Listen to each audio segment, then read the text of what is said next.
এক ব্যক্তি একটি ছাগল ছানা নিয়ে রাস্তা দিয়ে হেঁটে যাচ্ছিলেন। ছাগলছানাটি দেখে চারজন চোরের খুব লোভ হল ওই ছোট্ট ছাগলটির মাংস খাওয়ার। তখন তারা একটা মতলব আঁটল ওই ব্যক্তির কাছ থেকে ওই ছাগলছানাটি নেওয়ার। পরিকল্পনা মতো প্রথম চোর গিয়ে বলল, ভাই তুমি এই সকাল সকাল কুকুর ছানা নিয়ে কোথায় যাচ্ছেন? এই কথা শুনে ওই ব্যক্তি খুব রেগে গিয়ে বললেন, তুমি কি অন্ধ নাকি ভাই, দেখতে পাচ্ছ না এটা ছাগলছানা? এই বলে ওই ব্যক্তি এগিয়ে চললেন। আবার কিছুদূর যাওয়ার পর দ্বিতীয় চোর বলল, ভাই সাব এই কুকুর ছানাটা আপনি কোথায় পেলেন? এবার ওই ব্যক্তি বললেন, একটু স্বর নামিয়ে বললেন, আরে এটা কুকুর ছানা নয়, ছাগল ছানা। এই বলে এগিয়ে চললেন।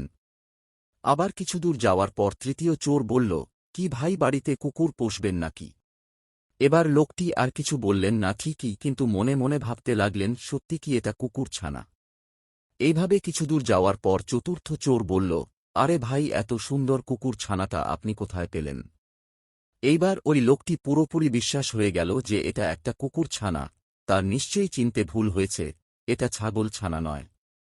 এই ভেবে ওই ব্যক্তি ছাগলছানাটি ছেড়ে দিয়ে চলে গেলেন।